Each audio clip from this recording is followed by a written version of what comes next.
What's up guys, Foden and welcome to my channel. So it's basically New Year time and it's also time to look at my Premier League team of the year. Now honestly there have been many good footballers this year who have been performing to their full extent, and it's very difficult picking a team of the year for 2021. But anyways, let's get started. Let's firstly let me talk about the formation.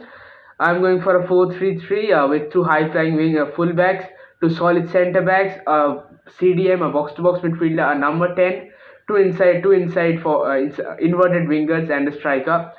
So firstly, let's start off with the goalkeeper. Now I do agree that Aaron Ramsdale and David De Gea have been very good this season, but if you look at the whole year, Edward Mendy had a brilliant last half of the season of the previous season, but this season he hasn't been very good. So I feel that the goalkeeper that fits the bill for the whole 2021 year is definitely going to be Allison. Had a brilliant last half of the season. Scored that goal against West Brom, and he's always a quality goalkeeper to have in your team. And even this year he has been performing pretty well. Without Allison, Spurs would have scored 4 or 5 past Liverpool if I'm not wrong. So yeah, I've gone for Allison at the goalkeeper spot. Now at the right back spot, you can't look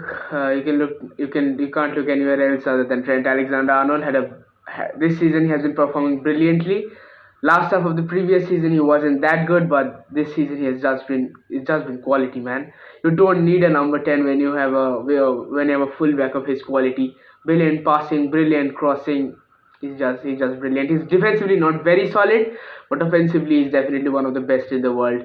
He has better offensive stats than few of the number tens in football in Premier League. So yeah, I've gone for Trent Alexander-Arnold in the right back spot. In the left back spot, I'm gone for Gea Cancelo. Now, if you look at fullbacks of this year, the attacking fullbacks, Reece James, Trent Alexander-Arnold, and Gea Cancelo. If you look at this season, it's got to be Gea Cancelo, who has been very good this season. Now, the difference between Trent and Cancelo is that Trent is a guy with very good passing, but with the ball as a dribbler, I feel that Cancelo is a bit better than Trent. So I've gone for him in the left back. The other left back options are probably Luke Shaw, who had a very good last season, but this season he has just been terrible. I can't find any other option than Yao Cancel at left back spot, to be honest. And then the centre back spot, it's very easy again. It has to be Ruben Diaz and Anton Rudiger. Ruben Diaz was one of City's main players last season. Defensively very solid, good in the air, is exactly what you need in a Premier League defender. And then Anton Rudiger is the second centre back. You need a centre back who is good on the ball, making those progressive passes, as well as defensively solid. He can run fast. He's good. He's good in the air. He'll give you goals from the corners, and he's definitely a well-rounded centre back. Someone who you would definitely like to have in your team. So yeah, this is my back four with Trent on the right, Cancelo on the left, and Diaz and Rudiger at the centre backs. Now for the defensive midfielder spot, this can't be any question. That's got to be Declan Rice in there. Declan Rice, solid defensive midfielder, an absolute workhorse, and is good and can make good progressive passes as well. If you need someone to give you 3 bonus points in FPL, that's Declan Rice. But anyways, he will be a very bad pick in FPL. But yeah, I'm just meant to say that he's a very good overall player, someone you would definitely love to have in your in the defensive midfielder role, and he's also the England's best midfielder at this moment, if I'm not wrong, at least according to me. Now let's come to the other midfielders. Now at the center mid spot, I do agree that Bernardo Silva has been brilliant this season, but if you look at the whole year, it's got to be Ilkay Gundogan, man. He just carried City's goal scoring in the last half of the season. He playing that false nine role, banging in goals and assists. I didn't expect that I would use my triple captain on Ilkay Gundogan last season in FPL. He was just quality. I would definitely love to have him in my team. Ilkay Gundogan in that box to box spot. And in the number 10 spot, now there are many good number 10s attacking midfielders in the Premier League. You have got De Bruyne, you have got Bruno Fernandes. But for the whole year, it's got to be Mason Mount. Kevin De Bruyne has been injured for most of the part of this year, and then you have got Bruno Fernandes, had a brilliant last season, but this season he has just been terrible. So I've gone for this. This is my midfield. Now let's talk about Mason Mount a bit. Mason Mount was probably Chelsea's best player last season. Absolute quality. good passer, good ball carrier, everything is exactly what you need in that number 10 role. He is a good finisher as well. Is exactly what you need there, man. So the midfield is going to be Declan Rice in the DM spot, Gundogan in the box-to-box spot, and Mason Mount as the number 10. So let's come to the front three now. In the front three, the right wing guy has got to be Mo Salah.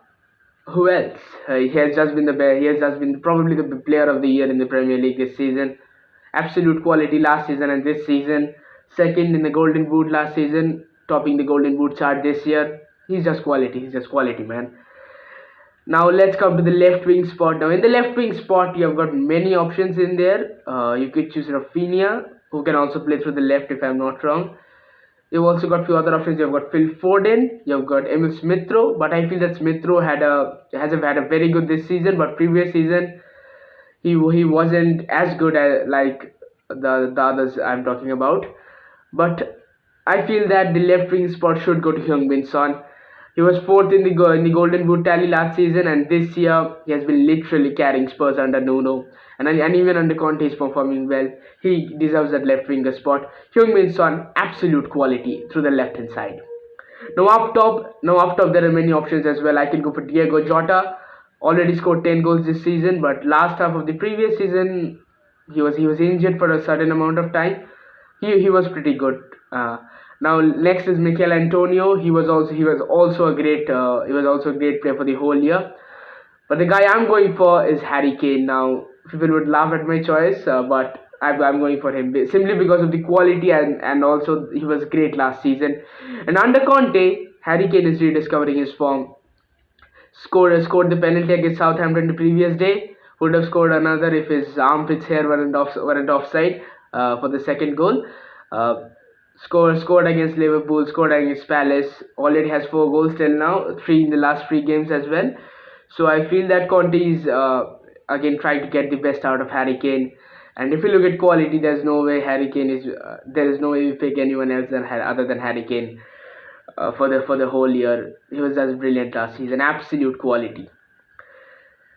So this is the video. So this is all about the Premier League team of the year of 2021. I've gone for Allison in the goal, Allison in goal, Trent on the right hand side.